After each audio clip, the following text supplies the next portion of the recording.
Hello everyone and welcome back to my Warhammer 40k guides. I am Brady from Almost Pro Gaming, and today I wanted to talk about some updates that the game will be getting very soon.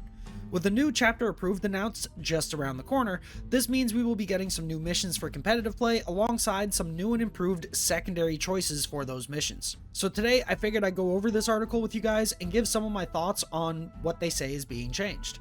So I guess let's just dive right into it. So here's the article over on the Games Workshop community page.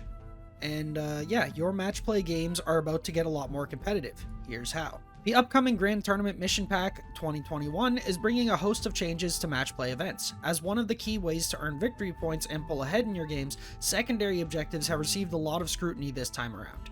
We asked 3 experienced playtesters to talk about their favorite updates and how they'll be shaking up the matched play scene. And first off, I think this was great because I do feel like the first iteration of secondaries that Games Workshop came up with, a lot of them just kind of weren't good.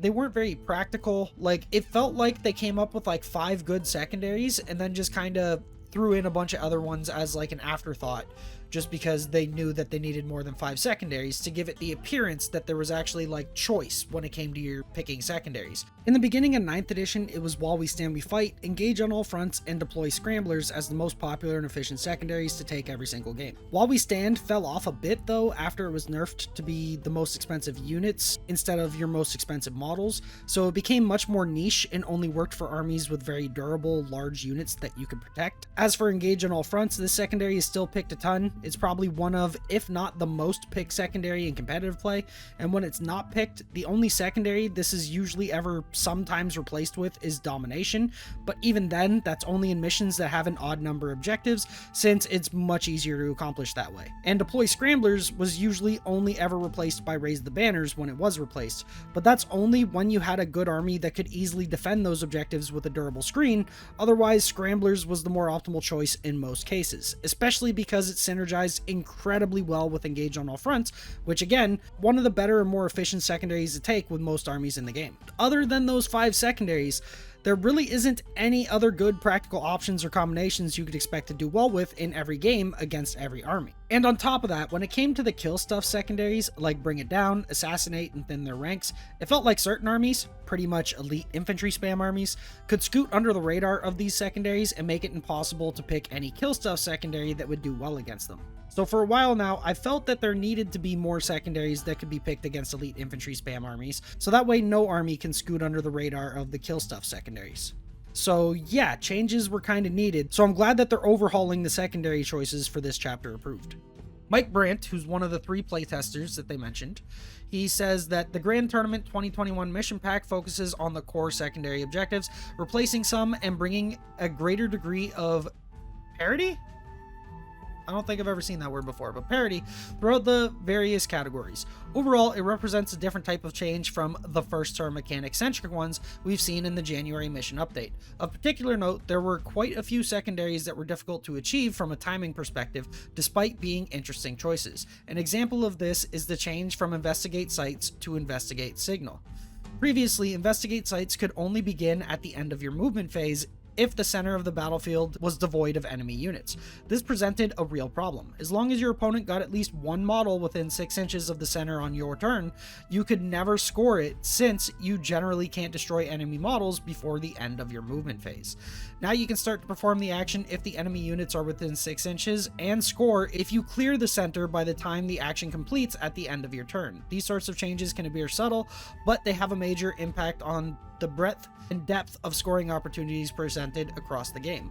I agree with this because, like he said, and like I've said in many videos, because the game is played in phases and the movement comes before any of the damage phases, which would be like psychic, shooting, and fighting. Those are the 3 damage phases. Movement happens before all that, which is why move blocking exists. That's why you can move a unit in front of another unit and stop them from getting anywhere that turn, because they're going to have to either shoot you, charge you, or use psychic spells to get rid of you. And by the time they do that, their movement phase is already long over, so they miss out on their movement. That's why move blocking is a thing.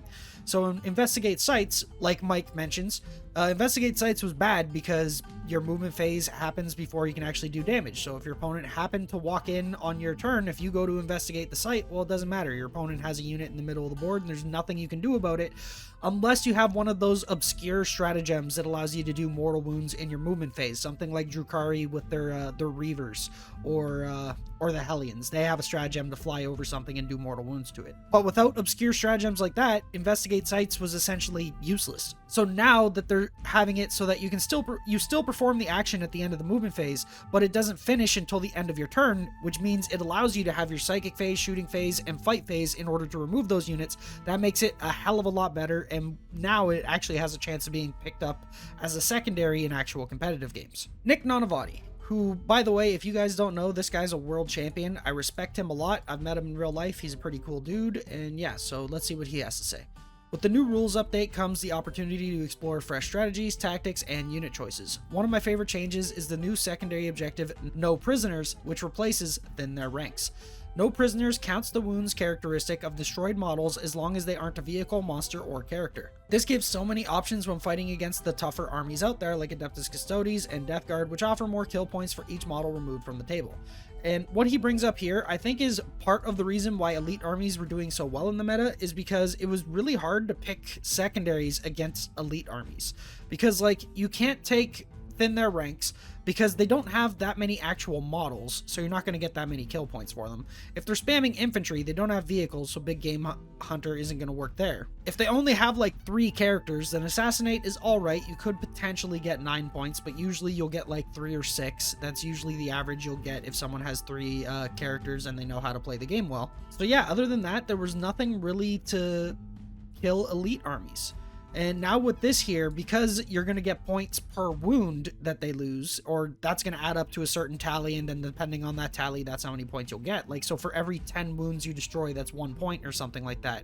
Meaning if you kill a unit of 5 intercessors, that's going to be 1 point because that's 10 wounds altogether. I don't know if exactly that's how it's balanced, but I'm assuming it's something like that. Because yeah, as you can kind of see from this article, they don't really go into the actual details. They just let you know how it's kind of going to work without actually giving all the full-on details about it. So we're most likely going to have to wait for the book to actually drop to see each little detail for all of these secondaries. But for now, just hearing this, it makes me like that secondary, No Prisoners, a lot more than Thin the Ranks was, because now we have secondaries to target the 3 extremes to list building. If you bring nothing but infantry, doesn't matter if it's elite infantry or horde infantry, No Prisoners can be picked against you. If you bring nothing but vehicles or monsters, Bring It Down can be picked against you. If you bring a Hero Hammer list that has like 10 plus characters, Assassinate can be picked against you. So because of this, I feel like this might force the meta into having like very diverse armies in order to try to get under all 3 of these. So for example, what I'm thinking is like you would have 2/5 of your list be vehicles or monsters, you'd have 2/5 of your list be infantry, and you'd have 1/5 of your list be characters. That way your opponent's never going to score more than 6 or 9 points on Assassinate. They'll never get more than like 7 or 8 points on Bring It Down, and they'll never get more than 7 or 8 points on infantry if you have, again, a very diversified list that makes use of all of those. So with that said, now brings up the question, do we need a secondary to counter the mixed lists? Something that does bring that format that I just previously mentioned. Right now, I don't know if that answer is yes, because maybe Games Workshop wants to force the meta to be that way, so you can't go in extremes of any direction. You can't go only infantry, you can't go only vehicles, you can't go only characters. Which, by the way, I shouldn't be saying you can't do that, because obviously you can. You're just kind of admitting to yourself, hey, this secondary can get picked against my army, and then you have to come to terms with yourself. Is it worth it? Do I think that it's worth bringing all these infantry because my list just synergizes and works so well? Is it worth giving up No Prisoners? So that's the type of question people will have to ask themselves going into the future with list building. But let's just say the new norm becomes these mixed lists where you have vehicles, infantry, and a couple of characters. Do we need a counter for that? I don't think so, because I don't think Games Workshop wants to counter that because it promotes diversity. Because again, at least it's not an extreme list. You're not going extremely into vehicles, extremely into infantry, and so on. You're kind of mixing everything together, which is what I think Games Workshop wants. But if they do want to counter for that as well, so that every type of list has a counter instead of just the 3 extremes, I think they need to add in something like Marked for Death, which was an old ITC secondary where you'd pick, I believe it was 4 units based off of their power level. For each one of those units you picked, if you killed it, you would get a point for it. So obviously the scoring would need to be a little bit different because ITC scoring is much different than Games Workshop 9th edition scoring. But if they wanted to counter mixed lists like that, I think that's the way they would go about it. Maybe there will be a secondary in this new book that does something like that. Maybe there won't be. I haven't had a chance to look at it yet.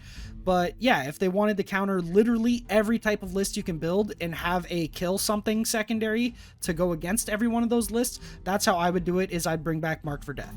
But overall, getting back to the point, I think No Prisoners is great because then again, now we have secondaries that counter all 3 extremes to list building. Stephen Box.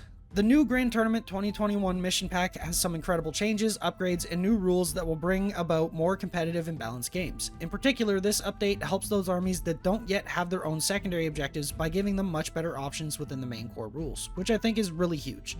Because as of right now, there's a couple armies that have a couple of really good secondaries from their codexes that they bring pretty much every game. For example, Space Marines have Oaths of Moment. That's usually not taken every game, but I mean, it is taken a lot by Space Marine players. So yeah, this will help out armies that haven't had a chance to be updated yet, which is great. The changes to the objectives now make selecting the right secondary a much harder decision. This has been achieved by updating the less frequently picked options due to their difficulty to score or all or nothing nature, and replacing them with new objectives that are more achievable and granular. This allows players to build multiple mission objectives and have a better selection at the table. These updates will reward those players who understand how their army list can operate and the role of every unit they put onto the table. Being able to build an army that can score consistently in every matchup and mission is going to be vital. And this is something I've said for a while in some of my videos, especially the video I made not that long ago about secondaries.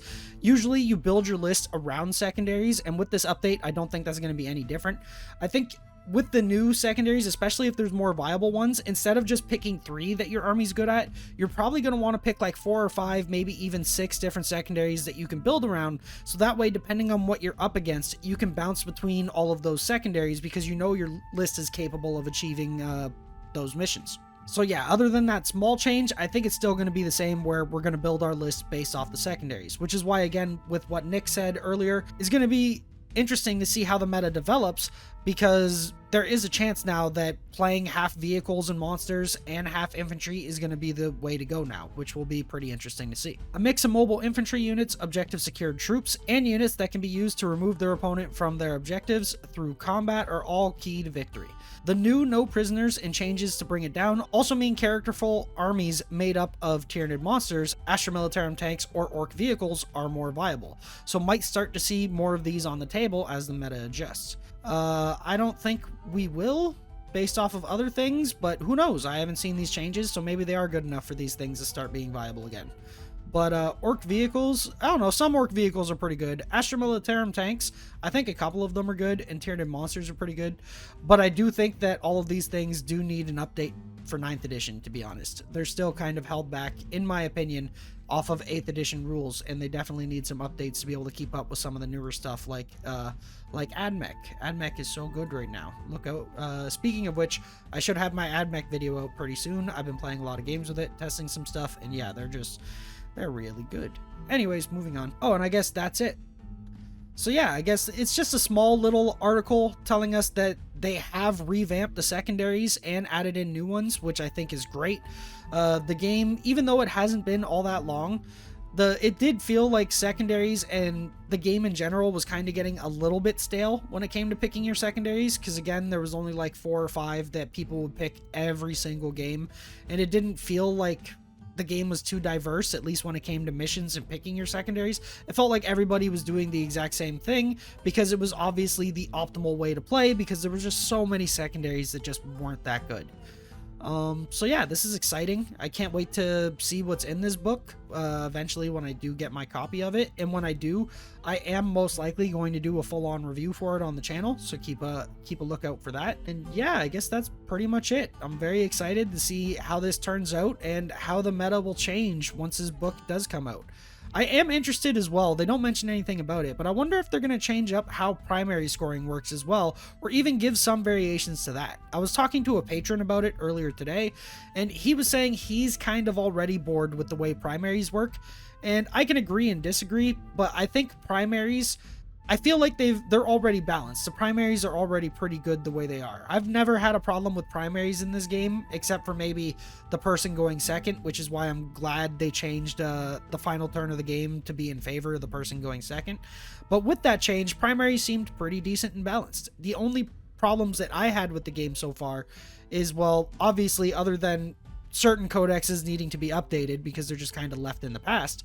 But when it comes to the missions themselves, secondaries definitely needed to be changed. So I'm glad that it at least looks like they put an emphasis on making sure that the secondaries were updated and much better than the first time around. So again, looking forward to it, and yeah, can't wait to see how these changes actually play out.